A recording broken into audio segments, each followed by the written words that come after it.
So this is chapter 4, part 2. There's nothing special about them, said Edmund. And anyway, I could always bring them some other time.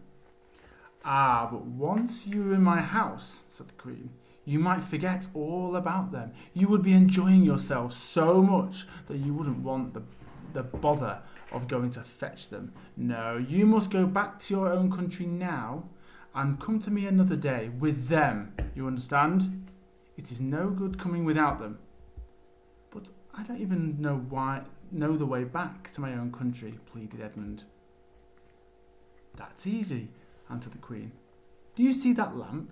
She pointed with her wand, and Edmund turned and saw the same lamppost under which Lucy had met the fawn. Straight on, beyond that, is the way to the world of men, and now look the other way. Here she pointed in the opposite direction. And tell me if you can see two little hills rising above the trees. I think I can, said Edmund. Well, my house is between those two hills, so next time you come, you only have to find the lamppost and look for those two hills and walk through the woods till you reach my house. You'd better keep the river on your right when you get to it, but remember, you must bring the others with you. I might have to be very angry with you if you come alone. I'll do my best, said Edmund. And by the way, said the Queen, you needn't tell them about me. It would be fun to keep it a secret between us two, wouldn't it? Make it a surprise for them. Just bring them along to the two hills. A clever boy like you will easily think of some excuse for doing that. And when you come to my house, you could say, let's see who lives here, or something like that. I'm sure that would be best. If your sister has met one of the fawns, she may have heard strange stories about me, nasty stories that might make her afraid to come to me. Fawns will say anything, you know. And now, please, said Edmund suddenly, please, couldn't I just have one piece of Turkish delight to eat on my way home?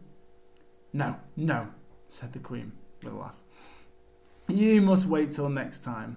While she spoke, she signalled to the dwarf to drive on, but as the sledge swept away out of sight, the Queen waved to Edmund, calling out, next time, don't forget, come soon. Edmund was still staring after the sledge when he heard someone calling his own name, and looking round he saw Lucy coming towards him from another part of the wood. Oh, Edmund, she cried, so you've got in too, isn't it wonderful? And now, all right, said Edmund, I see you were right, and it is a magical wood after all. I'll say I'm sorry if you like, but where on earth have you been all this time? I've been looking for you everywhere. If I'd known you'd got in, I'd have waited for you, said Lucy, who was too happy and excited to notice how snappishly Edmund spoke or how flushed and strange his face was. I've been having lunch with my dear Mr. Tumnus the fawn, and he's very well, and the White Witch has done nothing to him for letting me go, so he thinks she can't have found out, and perhaps everything is going to be all right after all. The White Witch, said Edmund. Who's she? She is a perfectly terrible person, said Lucy. She calls herself the Queen of Narnia, though she has no right to be queen at all. And all the fauns and dryads and naiads and dwarves and animals, at least the good ones, simply hate her. And she can turn people into stone and do all kinds of horrible things. And she has made a magic so that it's always winter in Narnia, always winter, but it never gets to Christmas, and she drives about on a sledge drawn by a reindeer, with her wand in her hand and a crown on her head. Edmund was already feeling uncomfortable from having eaten too many sweets, and when he heard that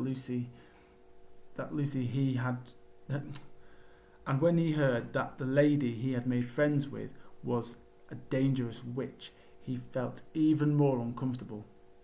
But he still wanted to taste that Turkish delight again, more than he wanted anything else.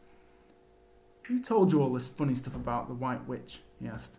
Mr. Tumnus the fawn, said Lucy. You can't always believe what fawns say, said Edmund, trying to sound as if he knew far more about them than Lucy. Who said so? Asked Lucy. Everyone knows it, said Edmund. Ask anybody you like. But it's pretty poor sport standing here in the snow. Let's go home.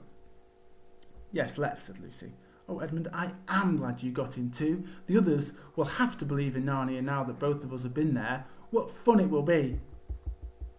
But Edmund secretly thought that it would not be as good fun for him as for her. He would have to admit to Lucy had been right before all the others, and he felt sure the others would all be on the side of the fawns and the animals. But he was already more than half on the side of the witch. He did not know what he would say or how he would keep his secret once they were all talking about Narnia. By this time they had walked a good way. Then suddenly they felt coats around them instead of branches, and the next moment they were both standing outside the wardrobe in the empty room. "I say," said Lucy, "you do look awful, Edmund. Don't you feel well?" "I'm all right," said Edmund. But this was not true. He was feeling very sick. "Come on then," said Lucy. "Let's find the others. What a lot we shall have to tell them, and what wonderful adventures we shall have now that we're all in it together."